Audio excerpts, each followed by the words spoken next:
ನಮಸ್ಕಾರ ಸ್ನೇಹಿತರೆ, ನೀವು ನೋಡ್ತಾ ಇದ್ದೀರಾ ಹಾಲು ಹಲ್ಲಿನ ಕರು. ಇದು ನಮ್ಮ ತೇಗೂರಿನ ತರುಣ್ ರಾಜ್ ಅರಸ್ ಅವ್ರದ್ದು. ನೋಡಿ, ತುಂಬಾ ಚೆನ್ನಾಗಿ ಸಾಕಿದ್ದಾರೆ.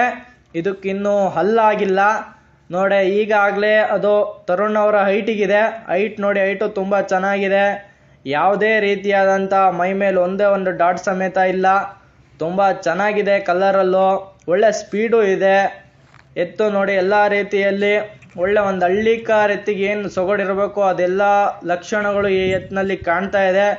ಸೊ ದಯಮಾಡಿ ನಮ್ಮ ಯುವ ಮಿತ್ರರಿಗೆ ಸಪೋರ್ಟ್ ಮಾಡಿ, ದಯವಿಟ್ಟು ಲೈಕ್ ಮಾಡಿ. ಹಿಂದೆ ಹೆಸರಾಂತ ಪಡೆದಂತಹ ಕುಂಟ ಎಂಬುವ ಎತ್ತಿನ ಮಾಲೀಕರು ಸಹ ಇವರೇ. ನೋಡಿ, ಈಗಲೇ ಯಾವ ಥರ ಕಾಣ್ತಾ ಇದೆ. ಇದು ಮುಂದಿನ ದಿನಗಳಲ್ಲಿ ಇವರಿಗೆ ಒಳ್ಳೆ ಕೀರ್ತಿ ಯಶಸ್ಸು ತಂದುಕೊಡ್ಲಿ ಅಂತ ಹಾರೈಸ್ತಿದ್ದೀವಿ. ದಯಮಾಡಿ ಎಲ್ಲರೂ ಲೈಕ್ ಮಾಡಿ, ಶೇರ್ ಮಾಡಿ. ದಯಮಾಡಿ ಹಳ್ಳಿಕಾರ್ ಯಾರ್ಯಾರು ಸಾಕ್ತೀರಾ ರೈತಾಪಿ ವರ್ಗದವರು, ದಯಮಾಡಿ ರೈತಾಪಿ ವರ್ಗದವರಿಗೆ ಸಪೋರ್ಟ್ ಮಾಡಿ, ಲೈಕ್ ಮಾಡಿ, ದಯವಿಟ್ಟು ಆದಷ್ಟು ಶೇರ್ ಮಾಡಿ.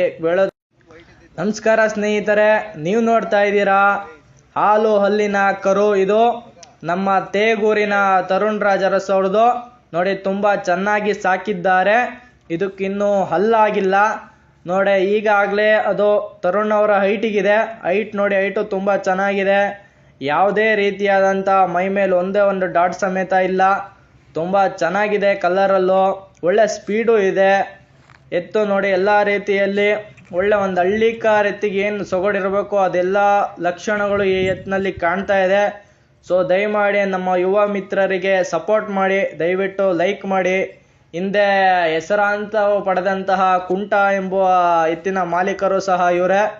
ನೋಡಿ, ಈಗಲೇ ಯಾವ ಥರ ಕಾಣ್ತಾ ಇದೆ. ಇದು ಮುಂದಿನ ದಿನಗಳಲ್ಲಿ ಇವರಿಗೆ ಒಳ್ಳೆ ಕೀರ್ತಿ ಯಶಸ್ಸು ತಂದುಕೊಡ್ಲಿ ಅಂತ ಹಾರೈಸ್ತಿದ್ದೀವಿ. ದಯಮಾಡಿ ಎಲ್ಲರೂ ಲೈಕ್ ಮಾಡಿ, ಶೇರ್ ಮಾಡಿ. ದಯಮಾಡಿ ಹಳ್ಳಿಕಾರ್ ಯಾರ್ಯಾರು ಸಾಕ್ತೀರಾ ರೈತಾಪಿ ವರ್ಗದವರು, ದಯಮಾಡಿ ರೈತಾಪಿ ವರ್ಗದವರಿಗೆ ಸಪೋರ್ಟ್ ಮಾಡಿ, ಲೈಕ್ ಮಾಡಿ. ದಯವಿಟ್ಟು ಆದಷ್ಟು ಶೇರ್ ಮಾಡಿ.